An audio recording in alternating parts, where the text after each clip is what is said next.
So still no resignation. We talked there about the headline on the Guardian newspaper. He doesn't have very many flattering headlines in the UK newspapers, even in previously supportive publications. Talk us through the events. We're going to see more cabinet ministers. Yeah, and I'm sure you, like me, stayed up last night waiting for a resignation that seemed inevitable but never came.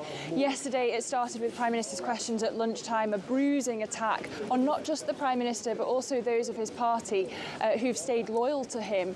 The opposition leader Keir Starmer calling them a Z-list cast of nodding dogs. That was followed by a statement by Sajid Javid, of course, whose resignation this week as Health Secretary has triggered this snowball effect of more than 40 resignations from government now. The Black Jaguars are arriving already. It'd be interesting to see if any more follow today. Then Johnson faced a grilling in the Parliamentary Liaison Committee. The focus was on his integrity, but his repeated response was to refer them to his 2019 election victory, the biggest, a colossal mandate, the biggest since Margaret Thatcher, his words, colossal. And then the thing we thought was going to push him to resign, a delegation of cabinet ministers, including the new Chancellor Nazim Zahawi, who'd been in post less than 24 hours, calling on him to resign. But no, he says he's going to fight on. And as a signal of that, Boris Johnson sacked Michael Gove, the Levelling Up Secretary, who's a dangerous figure to have on the backbenches. He's widely seen as one of the most competent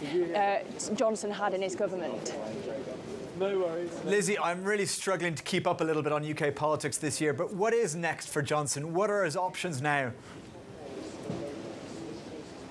Well, Mark, if he resigns, then he could hand over to a caretaker Prime Minister, perhaps the Deputy Dominic Gove, or he could set out a timetable for leadership elections like his predecessor Theresa May did. But that seems unlikely, and it therefore becomes a question of how far he's willing to push the Constitution.